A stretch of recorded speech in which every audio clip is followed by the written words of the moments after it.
அனைவருக்கும் வணக்கங்க. பட்டு பாவாடையில் ஃப்ளீட்ஸ் பிடிக்கிறது தான் இந்த வீடியோங்க. பட்டு பாவாடையோட கிளாத்தை 4ஆக மடித்து போட்டு ஜக்கா போட்டு வச்சுருக்கிறேங்க. பட்டு பாவாடையோடைய அகலம் வந்து நம்ம இப்போ பார்த்துக்கலாம். பாடி தட் ரெடி பண்ணி வச்சுருக்கேன். இதோடைய அகலம் வந்து பார்த்திங்கன்னா 11 இன்ச் இருக்குது. ஃப்ரண்ட்டில் 11, பேக்கில் 11, மொத்தம் 22 இன்ச்சுங்க. இப்போது இந்த 4ஆக மடித்து போட்டு ஜக்கா போட்டு வச்சுருக்கணும் இல்லைங்களா?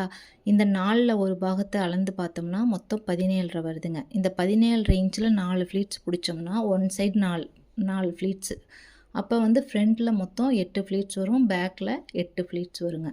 இதையே நம்ம ஒரே மாதிரி நம்ம ஃப்ளீட்ஸ் பிடிக்கணும். இப்போது பாடி தட்டோட அகலம் வந்து 11 இன்ச் இருந்தது இல்லைங்களா?